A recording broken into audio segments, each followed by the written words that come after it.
चलिए तो देखिएगा, फर्स्ट क्वेश्चन आपके स्क्रीन पे आ चुका है और इससे पहले आप लोग देख लीजिए 1 से 30 तक आप लोग को क्वेश्चन पूछे जाएंगे, इसमें से 25 का ही आप लोग को उत्तर देना होगा, ठीक है। और आप लोग को तो सारी चीजें पता होगा। और चलिए हम लोग फर्स्ट नंबर क्वेश्चन से शुरू करते हैं, थोड़ा सा इसको जूम कर ले ताकि आप लोग को और बेहतर तरीके से आप लोग देख पाए। देखिएगा पहला क्वेश्चन आपको क्या पूछ रखा है, और काफी इजी क्वेश्चन है, थोड़ा सा आपको क्वेश्चन अलग अलग घुमा के पूछे तो लोग कंफ्यूज नहीं होना है। पूछ रखा है मोहनजोदड़ो का उदय कब हुआ था। फर्स्ट नंबर क्वेश्चन का आप लोग को जो राइट आंसर लगा देना है वो हो जाएगा यहाँ पे 15वीं शताब्दी ईसा पूर्व में। सॉरी महाजनपद है, महाजनपद का उदय पूछ रखा है, तो महाजनपद का उदय हुआ था 6वीं शताब्दी ईसा पूर्व, ठीक है। काफी सिंपल इजी सा क्वेश्चन है, 6वीं शताब्दी ईसा पूर्व में महाजनपद का उदय हुआ था, ठीक है। और सबसे पहला जो महाजनपद, सबसे शक्तिशाली महाजन मगध बन करके आया था। अंगुत्तर निकाय का संबंध किस धर्म से है, ये क्वेश्चन मैंने आप लोग को पढ़ाया था और सबको पता होगा। ये जो है बौद्ध धर्म से है, ठीक है। जिस प्रकार से अलग अलग धर्म का ग्रंथ होता है, हिंदू का गीता, ठीक है, और मुस्लिम का कुरान, और क्या कहते हैं कि अलग अलग धर्म का, तो उसी तरह बौद्ध धर्म का जो अंगुत्तर निकाय होता है, ठीक है। क्वेश्चन नंबर तीसरा देखिएगा ध्यान से, पूछ रखा गणतंत्रिका व्यवस्था जो है वो किस महाजनपद में थी। जो गणतंत्रिका व्यवस्था थी, इनमें से वो कौन से महाजनपद है जहाँ पे थी। क्या वो मगध होगा, अंग होगा, वज्जी होगा, या फिर काशी होगा। तो आपको ध्यान रखना है, इस क्वेश्चन का जो आंसर आपको लगाना है वो वज्जी लगाना है, ठीक है। क्या लगा देना है, ऑप्शन सी बिल्कुल एब्सोल्युटली आप लोग को करेक्ट करना है। क्वेश्चन नंबर 3 का क्वेश्चन 4 दिखेगा, बिंबिसार का संबंध किस वंश से था। काफी इंपॉर्टेंट क्वेश्चन है और सबको पता होगा, ये हर्यक वंश से था। ये कौन से वंश से था, हर्यक वंश से थे। यहाँ पे आपको ऑप्शन सी में मिल जाएंगे, ऑप्शन सी आप लोग का जो बिल्कुल करेक्ट आंसर हो जाएगा, ठीक है। बिंबिसार हर्यक वंश, और ये पहला वंश था मगध साम्राज्य पे शासन करने वाला, ठीक है। तो आप सबको पता होना चाहिए। और अगला क्वेश्चन 5 पूछ रखा है हम लोग को, मगध में नंद वंश का संस्थापक कौन था। मगध में नंद वंश का संस्थापक जो था, आप सबको पता होगा, महापद्मानंद जो है वो मगध में नंद वंश के संस्थापक थे। तो आंसर हम लोग को सी पे राइट कर देना है। क्या लगा देना है, ऑप्शन सी बिल्कुल राइट होगा। क्वेश्चन नंबर 6 ध्यान से देखिएगा, आप लोग को पूछा जा रखा है कि इंडिका जो है, इंडिका वो किसने लिखी है। तो इंडिका के बारे में पूछ रखा है, तो आप लोग को सबको पता होगा, इंडिका जो है ये आपका मैगस्थनीज लिखी है। इंडिका के लेखक मैगस्थनीज है, जो कि एक यूनान के राजदूत थे, आप सबने पढ़ा है, ठीक है। मेगास्थनीज यूनान के राजदूत थे जो कि मौर्य वंश के दरबार में आया था, सेल्यूकस ने इसे भेजा था, ठीक है।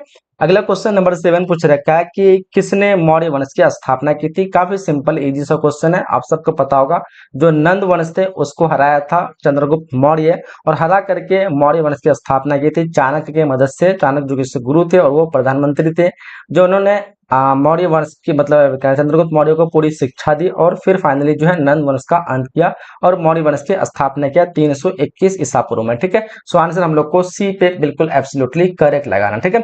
चलिए तो आगे बढ़ते हैं क्वेश्चन नंबर 8 की तरफ। चलिए क्वेश्चन नंबर 8 आपको पूछ रखा है कि अशोक के अभिलेख को क्या पूछ रहा है, अशोक के अभिलेखों को प्रकाश में लाने का श्रेय जो है किसे आता है, यानी किसने अशोक के अभिलेख को प्रकाश किया। कनिंघम होगा, जेम्स प्रिंसेस होगा, जॉन मार्शल होगा, तो विलियर होगा। तो ऑप्शन बी लगाना आप लोग को, जेम्स प्रिंसेस ने सबसे पहले अशोक के अभिलेख को पढ़ा था। क्वेश्चन 9 करा है, मौर्यकालीन आहत सिक्के किस धातु के बने होते थे। मौर्यकालीन आहत जो सिक्के होते थे ये आपके चांदी और तांबा, ठीक है। तो दोनों हो जाएगा आपका, ऑप्शन बी पे राइट लगाना है, ए नहीं बी लगा देना, ठीक है। क्वेश्चन नंबर 10 का रखा हम लोग को कि मौर्यकालीन गुहा अभिलेख कहाँ है, तो ये आपका बिहार, ऑप्शन नंबर सी पे राइट कर देना, ठीक है। अगला क्वेश्चन पूछ रखा है, किस मौर्य शासक को यूनानियों द्वारा जो है अभी क्या कहते हैं अमित्र घात कहा जाता है। तो यहाँ पे आप लोग को जो राइट लगाना है बिंबिसार लगा देना, ठीक है। क्वेश्चन 11 का बी पे राइट कर देना, ठीक है। चलिए आगे देखते हैं अगला क्वेश्चन। क्वेश्चन नंबर 12 पूछ रखा हम लोग को कि कलिंग युद्ध जो है वो कब हुआ था। कलिंग युद्ध के बारे में पूछ रखा है, तो आप सबको पता होना चाहिए, जो कलिंग युद्ध हुआ था वो शिशुनाग या मतलब किसके बीच हुआ था पूछ रखा है। तो कलिंग युद्ध अशोक के बीच हुआ था ना। अच्छा वो नहीं नहीं, ये कलिंग युद्ध यहाँ पे क्वेश्चन डबल मतलब यहाँ पे है। कलिंग युद्ध हुआ था आपका 261 ईस्वी में, ऑप्शन हम लोग को सी पे राइट कर देना, ठीक है। क्वेश्चन वहाँ पे कट गया, इसके यहाँ पे दिया है। क्वेश्चन नंबर 13 करा है, मौर्य काल में जो है आय का मुख्य स्रोत जो था वो क्या था। तो आप सबको पता होना चाहिए, जो आय का यानी कमाने का जो इनकम का जो मुख्य स्रोत था वो जल कर था, यानी वाटर टैक्स था, या बिक्री टैक्स, भूमि कर। तो भूमि कर आप लोग को लगा देना, ऑप्शन डी पे आप लोग को राइट कर देना है।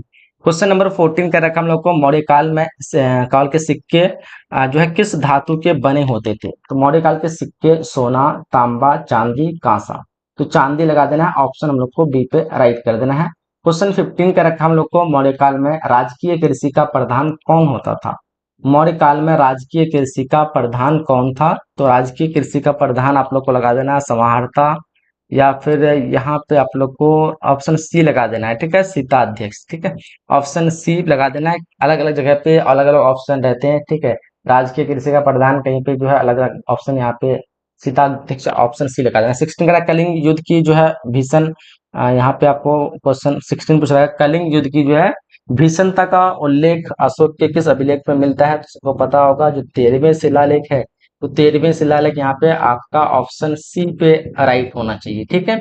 16 नंबर क्वेश्चन का जो आप लोग को राइट करना है, 13वें शिलालेख 261 में जो है कलिंग का युद्ध हुआ था, ठीक है। तो आप लोग को पता होना चाहिए, ये ऑप्शन सी पे राइट करेंगे। धम्म के प्रसार के लिए किसने धम्म महामात्रा नामक जो है पदाधिकारी नियुक्त किया था? सबको पता होगा जो अशोक ने बौद्ध धर्म के प्रचार प्रसार हेतु अलग अलग धर्म महामात्रा नियुक्त किए थे, तो अशोक हो जाएगा ऑप्शन हम लोग को सी पे राइट लगा देना, ठीक है। चलिए आगे बढ़ते हैं, अगला क्वेश्चन, क्वेश्चन नंबर यहाँ पे 18 हम लोग को पूछ रखा है, मैगस्थनीज ने मैगस्थनीज ने मौर्य काल के किस नगर के प्रशासन का वर्णन किया है? तो मैगस्थनीज ने किसका किया होगा? अयोध्या होगा, पाटलिपुत्र या फिर बनारस। तो मैगस्थनीज कहाँ आया था? मौर्य काल के दौरान में आया था। मौर्य काल कहाँ राजधानी कहाँ थी? पाटलिपुत्र थी, तो पाटलिपुत्र हो जाएगा यहाँ पे।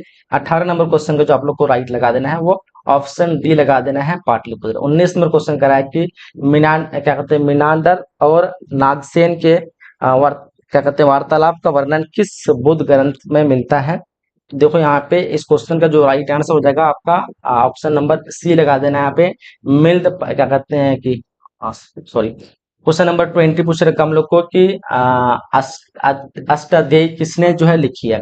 तो क्वेश्चन नंबर 20 का जो आप लोग को राइट करना है, अष्टाध्यायी पतंजलि, पाणिनि, कौटिल्य, कालिदास। अष्टाध्यायी आपका पाणिनि, ऑप्शन सी पे आप लोग को राइट कर देना है। 21 नंबर क्वेश्चन करा कि जूनागढ़ अभिलेख जो है किसने लिखवाया? तो जूनागढ़ का अभिलेख जो लिखवाया था वो आपका चंद्रगुप्त मौर्य ने, ठीक है, ऑप्शन ए पे हम लोग को राइट कर देना है।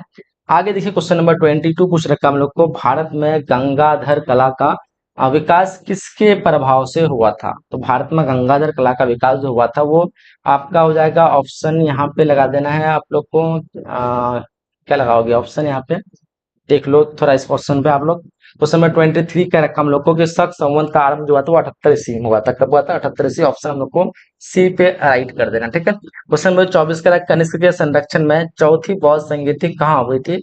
तो कनिष्क के संरक्षण में चौथी जो बौद्ध संगीति हुई थी ना, वो आपका हो जाएगा कुंडल, ऑप्शन सी, जो कि कश्मीर में था, ठीक है, कुंडल वन में हुआ था चौथी बौद्ध संगीति, ठीक है। इसका डेट जो कोई फिक्स नहीं, कहीं 72 78 मिलता है, कहीं पे 92 मिलता है, अलग अलग मिलता है, ठीक है। तो चौथी बौद्ध संगीति में ही जो है बौद्ध जो है दो भागों में बट गया था, ठीक है। चलिए क्वेश्चन है 25 का हम लोग को कि यहाँ पूछ रहा मौर्य साम्राज्य के अवशेषों पर किसका उदय हुआ था, ठीक है।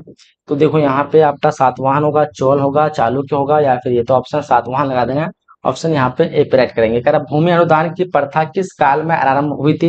भूमि अनुदान की प्रथा जो भी थी ये आप लोग का लगा देना मौर्य, हिंदू, यूनानी, सातवाहन, चोल। तो भूमि अनुदान पूछे तो आप लोग को यहाँ पे राइट कर देना ऑप्शन सी, सातवाहन, ठीक है। आगे देखिएगा अगला क्वेश्चन पूछ रखा हम लोग को कि हाथी गुफा अभिलेख का संबंध किस राजा से है? हाथी गुफा अभिलेख का संबंध अशोक या फिर आपका या फिर रुद्रदमन, समुद्रगुप्त या फिर क्या कहता है खारवेल। हाथी गुम्फा अभिलेख, तो हाथी गुम्फा आपका जो है खारचल लगा दो आप लोग, खारवेल लगा दो, ऑप्शन डी पे राइट कर देंगे, ठीक है। आगे देखिएगा 28 नंबर क्वेश्चन क्या रखा हम लोग को कि सातवाहन शक्ति की पुनर्स्थापना किसने की थी? 28 नंबर क्वेश्चन पूछ रखा हम लोग को, सातवाहन शक्ति की पुनर्स्थापना किसने की थी? तो क्या लगाओगे इस क्वेश्चन का आंसर? ऑप्शन आप लोग को ए पे लगा देना है, सिमु का। क्या लगा देना है? सिमु। क्वेश्चन नंबर 29 दिखेगा आप लोग, क्वेश्चन 29 पूछा गया कि संघ साहित्य की रचना जो है वो किस भाषा में हुई थी? संगम साहित्य की रचना कौन सी भाषा में हुई थी? तो संगम साहित्य की रचना तमिल होगा, तेलुगु होगा, मलयालम होगा या फिर कन्नड़ होगा।